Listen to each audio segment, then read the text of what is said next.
Channel, जहां पर हम लोग ग्रामर को पढ़ रहे हैं। और ग्रामर में हम लोग प्रोनाउन के एक और पार्ट को मैं लेकर के आया हूं, जहां पर हम लोग प्रोनाउन में पहले पर्सनल प्रोनाउन को पढ़ चुके हैं। दूसरा हम एक डिस्ट्रीब्यूटिव प्रोनाउन को आज विश्लेषण कर रहे हैं आप लोगों के लिए। डिस्ट्रीब्यूटिव जो प्रोनाउन है उसमें हम लोग मुख्यतः आइदर, ईच और नाइदर का प्रयोग करते हैं। इसमें प्रायः दो व्यक्तियों, वस्तुओं और स्थानों के बीच में आपको दो में से किसी एक को अलग अलग करने के लिए बताया जाता है। और एक जो नाइदर जो है उसका प्रयोग हम लोग निगेटिव अर्थ में करते हैं, जहां पर दोनों में से किसी को नहीं बताना हो तो हम लोग फिर नाइदर का प्रयोग करते हैं। जब वाक्य में आइदर, ईच और नाइदर का प्रयोग प्रोनाउन के तरह से हो तो उसको हम लोग क्या कहते हैं? Distributive pronoun. यदि जब एडजेक्टिव में होगा तो जब हम एडजेक्टिव पढ़ेंगे तो मैं इसके बारे में और आपको विस्तार से बताऊंगा। तो आज हम लोग सबसे पहले इस तीनों के उपयोग को समझते हैं कि कहाँ कहाँ पे आप इसका प्रयोग करेंगे।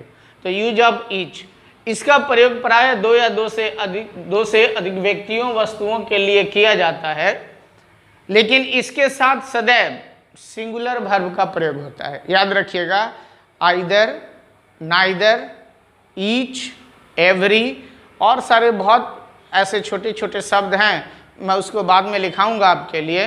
वहाँ पर यद्यपि सब्जेक्ट प्लूरल होता है, लेकिन उसके साथ जो वर्ब लगते हैं वो सिंगुलर होते हैं। तो ईच के साथ भी यद्यपि सब्जेक्ट सिंगुलर नहीं होगा, माने प्लूरल होगा, परंतु वर्ब आपको सदैव उसके साथ सिंगुलर ही लगाने हैं। तो सिंगुलर वर्ब का प्रयोग किया जाता है। अब एक उदाहरण में है हम लोग, ईच ऑफ द बॉयज। मैंने कहा था आपसे कि इसके साथ सब्जेक्ट उसका प्लूरल हो सकता है, लेकिन हेल्पिंग वर्ब सदैव सिंगुलर लगेगा। माने यहाँ बॉयज है, बॉयज के साथ हैज लग गया, तो each of boys has his own book. Correct. इसी प्रकार आपको वाक्य में ईच का प्रयोग करना है और उसके साथ हेल्पिंग वर्ब सदैव सिंगुलर रखना है। अब दूसरा आइदर। आइदर का प्रयोग दोनों में से प्रत्येक में से कोई एक न एक, दो के साथ होता है और दोनों में से कोई न कोई एक वहां पे रहेगा। जब हम लोग ज्वाइन द सेंटेंस को पढ़ेंगे तो आइदर के साथ और भी लग जाता है, तब दो का प्रयोग वहां पे आपको डिफिनिट करना है, जैसे आइदर राम और मोहन, लाइक दैट। लेकिन यहाँ आपको सिर्फ आइदर को प्रयोग करना है, तो दो व्यक्तियों, वस्तुओं में से किसी एक को बताने के लिए आपको इसका प्रयोग करना है।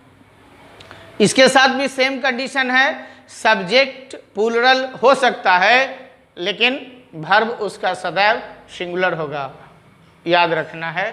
तो अब उसका उदाहरण है, either of these to flowers, S लगा हुआ है, इज रेड। सब्जेक्ट फिर प्लूरल, वर्ब सिंगुलर, रेड। अब नाइदर। नाइदर का प्रयोग दो में से किसी को भी जब नहीं बताना हो तो नाइदर इसका प्रयोग।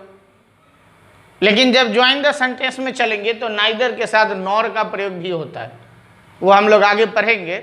तो यहाँ हमको नाइदर का प्रयोग जो कि निगेटिव के अर्थ में होता है और इसके साथ भी सदैव आप सिंगुलर वर्ब का प्रयोग करेंगे। उदाहरण में आइए, neither of these two cows is red. ये बहुत छोटा मैंने इसको करके रखा है, एक साधारण तरीके से मैं आपके लिए सबको बना के लाता हूँ। तो आशा करता हूँ कि ये डिस्ट्रीब्यूटिव प्रोनाउन आज के बाद अब आपसे गलत नहीं होगा, ये आपको पूर्णतः समझ में आ गई होगी। नेक्स्ट जो हमारा प्रोनाउन पर एक और वीडियो आ रहा है, तो उसके लिए यदि अब तक आप हमारे चैनल को सब्सक्राइब नहीं किए हैं तो काइंडली आज ही सब्सक्राइब कीजिए, बेल आइकन को भी दबाइए, जिससे कि आपको सबसे पहले हमारे वीडियो का नोटिफिकेशन मिले। तो thank you for watching, see you again soon, thank you.